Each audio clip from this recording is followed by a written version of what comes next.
The Intoxilyzer 8000 is not a perfect machine. Our machines here in Mississippi have been here since 2003. That means some of these machines are 17 years old. They've been repaired, they've been taken out of service, they've been moved from place to place in the state.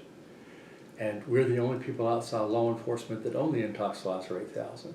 We know what works, we know what doesn't, we know the faults of the machine.